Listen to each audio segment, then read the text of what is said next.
Eto naman po mga bossing ko, ang isa sa mga paborito ko na mga pampaswerte. Subukan nyo po ito mga bossing, pero lagi nyo po tatandaan, ang mga pampaswerte ay isang kap lamang para tayo masigit na maging positibo sa buhay. At para mas maging ano po tayo mga bossing, yung bang naniniwala ka, kaya ka gagawa ng mga pampaswerte dahil alam mo na ikaw ay suswertihin. Yun nga po, dagdag na pagiging positibo at paglalakas ng fighting spirit po natin mga bossing. Eto pa mga bossing ko, isa sa mga subok na isa sa mga gusto ko rin na pampaswerte. Ibang version lang siya, nakalagay siya sa platito. Ngayon pa mga bossing, subukan nyo po itong gawin mga bossing ko sa pamamagitan ng asin na isa sa mga pinakasubok na pang-cleansing ng kapaligiran. Kaya ako mga bossing dito sa table ko, sa kusina, maging sa negosyo, hindi ako nawawala ng asin. Kasi ang asin ay isa sa mga paborito ko na mga pampaswerte. Ngayon pa mga bossing, samahan pa po natin ng blockbuster at isa sa mga napaka-generous na magbigay ng blessing ang ating only wishes na dahon ng laurel.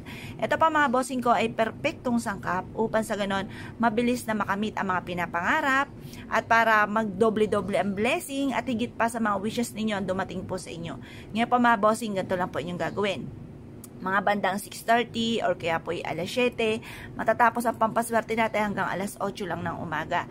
Magwi-wish po tayo dito sa pamamagitan ng aking sipag at tiyaga, pananalig sa mahal na Panginoon, pagiging madiskarte at sa pampaswerteng ito ay makakamit ko lahat ng aking mga pinapangarap. Lahat ng aking mga ninanais ay kaagad ko itong makakamtan. Magiging magaan ang daloy ng swerte sa akin at tuloy-tuloy ang pasok ng swerte. Ito pa mga bossing ko ay isa sa mga sangkap para tayo maging matagumpay. Kung may mga dumarating tayong pagsubok, kasi ako po ganun din ako mga bossing. Ang dami ko mga pagsubok na pinagdaanan at mas nagiging fighter ako sa hamon ng buhay. At yung mga pagsubok ay pinagdadaanan lang at hindi tinatambayan. Subok na napakaswerte mga bossing. Subukan nyo po ito. Ngayon pa mga bossing, basta ang ating asin ay natunaw, tapon nyo lamang, pati yung dahon ng laurel, itapon nyo na lamang din po ito.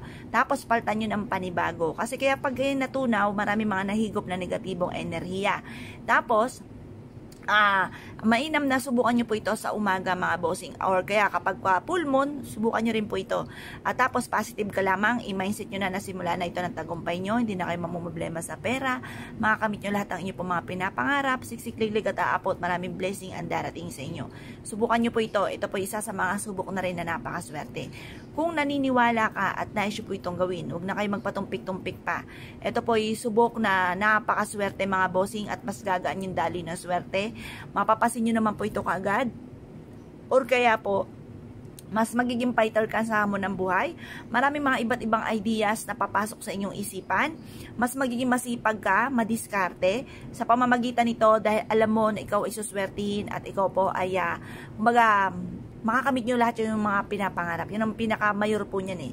Yung alam mo sa inyong isipan at hindi ka titigil hanggat di ka nagiging matagumpay. At kapag ikay naging matagumpay na, ituloy-tuloy mo lamang po mga bossing. Kaya kung kayo piniwala at naisyo po itong gawin, ay siya mga bossing, good luck pa sa inyo po lahat.